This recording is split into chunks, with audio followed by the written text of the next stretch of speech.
and I have the honor to invite His Excellency Ravinatha Aryasinha, Chair of Delegation of Sri Lanka, who will be the last speaker in the debate.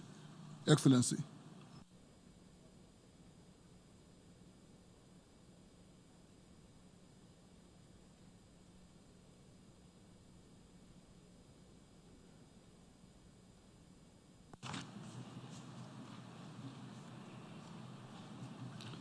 Mr. President, Excellencies, distinguished delegates, ladies and gentlemen. It is indeed an honor to participate in the 74th session of the United Nations General Assembly representing Sri Lanka. I bring you greetings from His Excellency President Maithripala Sirisena, President of Sri Lanka, who regrets very much his inability to have attended this session.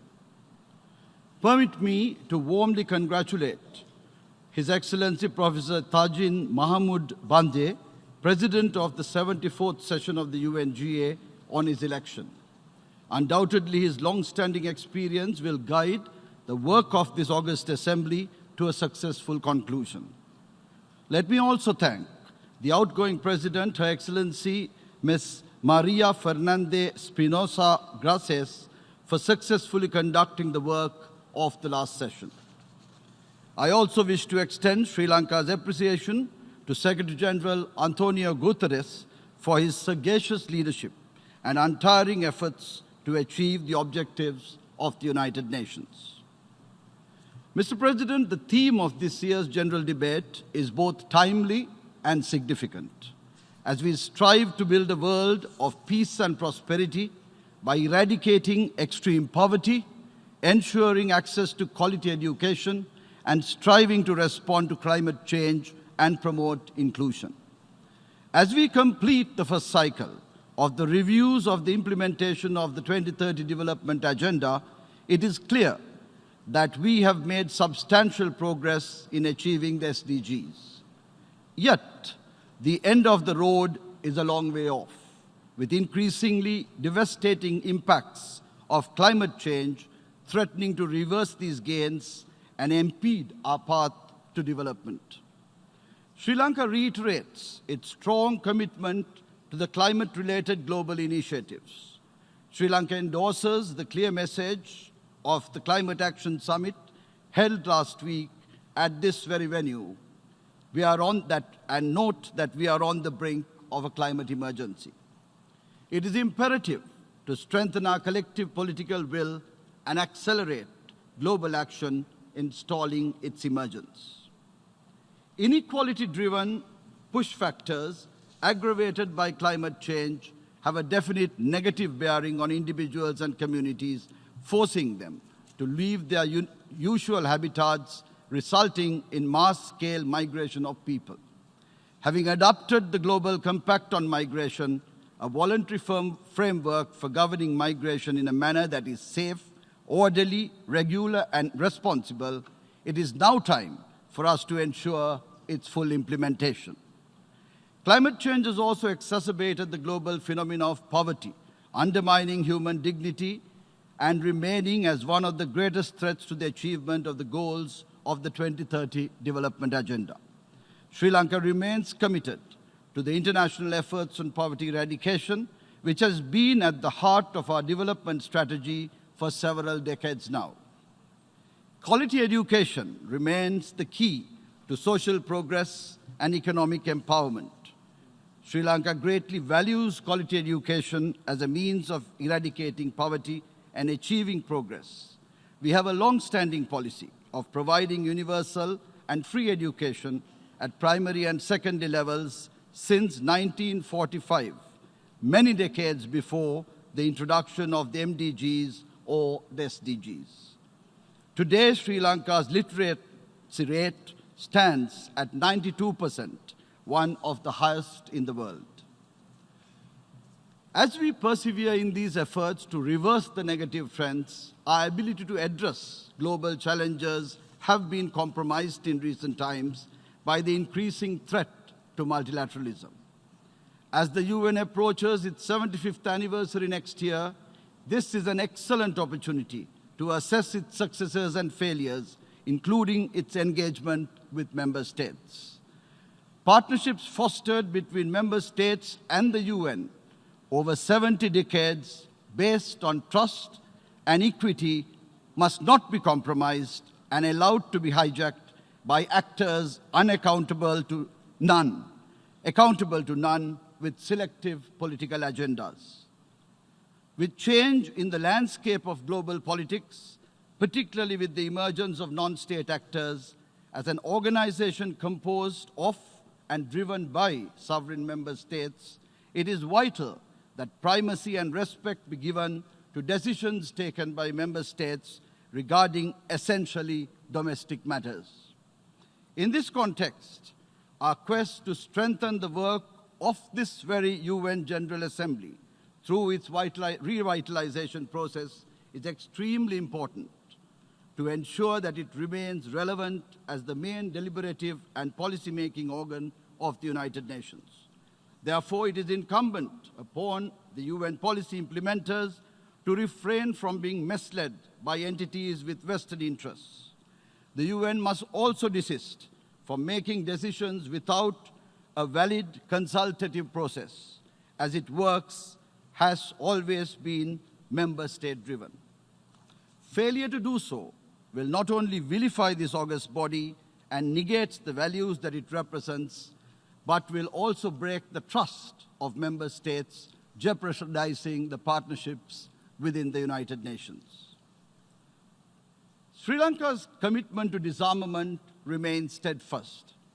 With the increasing challenges to global arms control, disarmament, and non-proliferation regimes, Sri Lanka continues to recognize the pivotal role the Conference on Disarmament plays and urges the resumption of substantive negotiations under its mandate. Decision CD 2119, adopted in February 2018 under Sri Lanka's presidency of the CD, was a modest contribution towards bridging different viewpoints, focusing on the early resumption of negotiations. We see value in the continuation of this process. Additionally, in recent years, Sri Lanka acceded to a number of disarmament treaties, including the Ottawa Convention. Sri Lanka has also presided over the states parties' meetings on the Convention on Certain Conventional Weapons and also that on cluster munitions. The 2020 NPT Review Conference will also provide an opportunity for member states to deliver on its commitments as the treaty marks the 50th anniversary of entry into force next year. Sri Lanka has been contributing to the UN peacekeeping efforts since 1960, serving in the Central African Republic, Congo, Cote d'Ivoire, Haiti, Lebanon, Liberia, Mali, South Sudan, Timor, and Western Sahara, demonstrating our commitment to global peace and security. We look forward to enhancing our contribution towards a more secure and peaceful world, and obstacles must not be placed on Sri Lanka's long-standing peacekeeping contribution to the United Nations. Given Sri Lanka's experience of the recent past in low and high-intensity conflicts with terrorist groups, few countries can qualitatively match the troops sent by Sri Lanka, who have extensive professional experience in all aspects of peacekeeping and providing humanitarian assistance. I take this opportunity to express gratitude to their contribution and wish to particularly salute three soldiers, Corporal M. Vijayasinghe, who made the ultimate sacrifice in Haiti in 2005, and Captain H.W.D. Javikrama and Corporal S.S. Vijaykumara in Mali only earlier this year. Sri Lanka is also concerned about the deteriorating situation in the occupied Palestinian territory, including East Jerusalem, where the continuing expansion of settlements across the occupied West Bank is causing increased demolition of homes. While restating Sri Lanka's consistent and principled position that the Palestinian people have a legitimate and inalienable right to the natural resources in their territory and to statehood, we further recognize the legitimate and sensitive security concerns of both the Palestinian and Israeli people.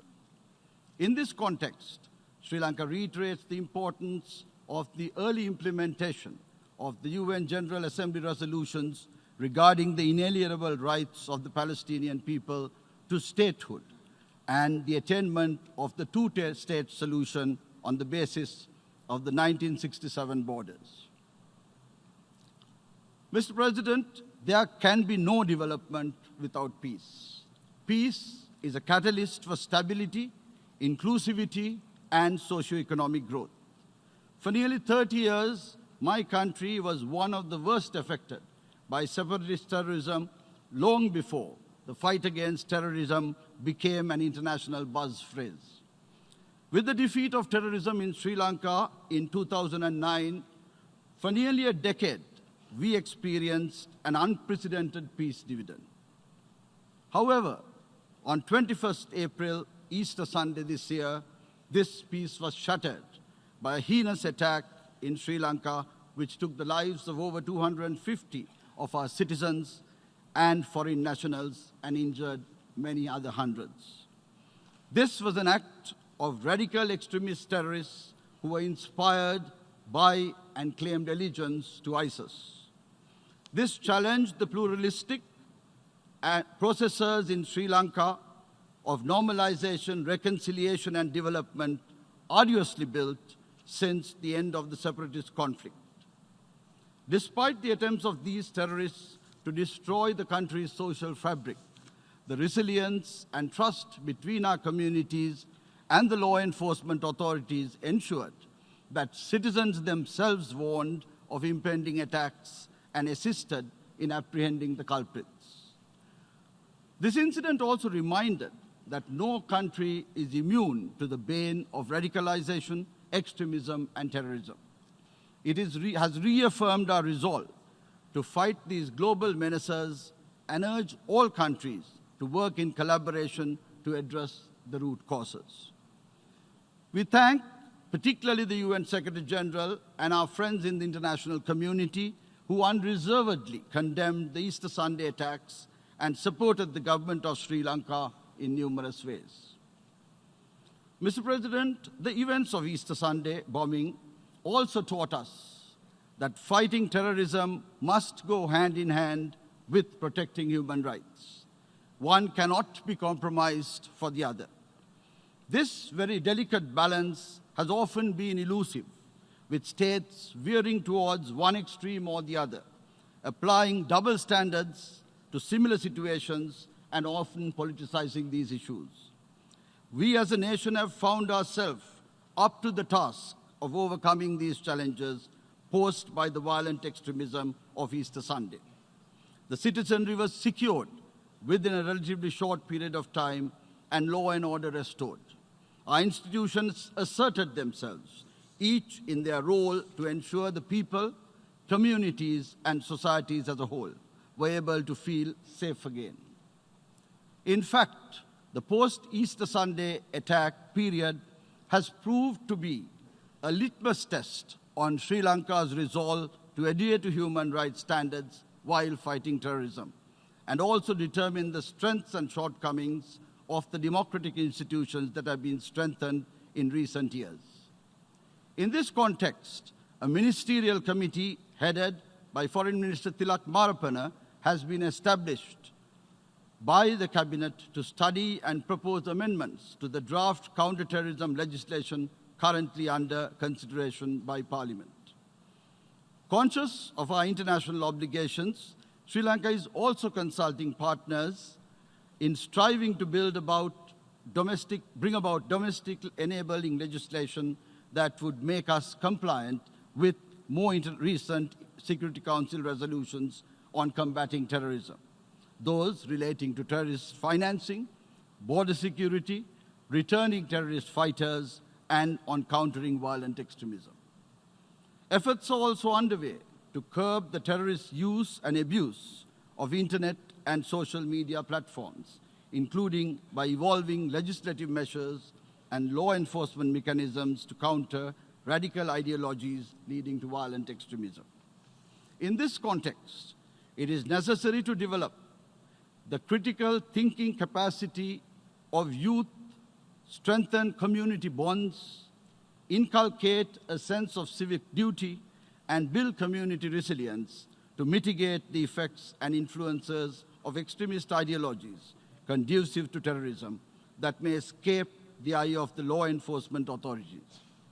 In this regard, the role of the community and its resilience against local drivers of extremism is essential in preventing violent extremism. The recovery over the past 5 months demanded that we be resolute in governance. If we are to truly overcome these challenges, we must move to incorporating a whole-of-society approach to that with the whole-of-government approach. Mr. President, finally, as Sri Lanka steps into the second decade since the end of its internal armed separatist conflict, we remain committed to promote and protect the human rights of our people through a comprehensive process that would deliver permanent peace to our country. Recent events have reaffirmed the independence of our judiciary, as well as the resilience of our democratic institutions, including the public service. These events also concretize our public trust in democracy and the rule of law. And despite numerous challenges, the country has progressed in its course towards reconciliation and durable peace. In this context, I'm happy to note that there has been significant progress in addressing the many facets arising from the conflict. The Office on Missing Persons and also on reparations are now fully operational. The Cabinet of Ministers is also discussing the establishment of a Truth and Reconciliation Commission. Sri Lanka has maintained a constructive and continuous engagement with the UN, including with the Office of the High Commissioner for Human Rights and human rights mechanisms, where since the standing invitation of 2015, Sri Lanka has received 10 special procedure mandate holders and working groups. Independent institutions have also played a critical role in this regard, and it is encouraging to note that the Human Rights Commission of Sri Lanka was re-accredited with the A status by the Global Alliance of National Human Rights Institutions in May 2018. Mr. President, you would agree that these are not simple steps for any country to take, especially when it has suffered through 30 years of long conflict and the more recent blows to its economy and polity. Promoting a peaceful, just, and reconciled society is not only an objective in itself, but also a prerequisite for a sustainable and inclusive approach to development that leaves no one behind. Each country has its unique post-conflict situation. While we can learn from others' experiences in charting our own path to reconciliation, we are committed to find innovative and pragmatic solutions to protect the country's national interest and well-being of all Sri Lankans, guided by the provisions of our Constitution. In conclusion, Mr. President, I wish to reiterate Sri Lanka's commitment to a rule-based global order. We value the spirit of multilateralism and cooperation. Even though humanity faces numerous challenges, I'm confident that we are well within our capability to address these in a collective, constructive, and cooperative manner for the betterment of all and our future generations. I thank you. I thank the Chair of Delegation of Sri Lanka for his statement.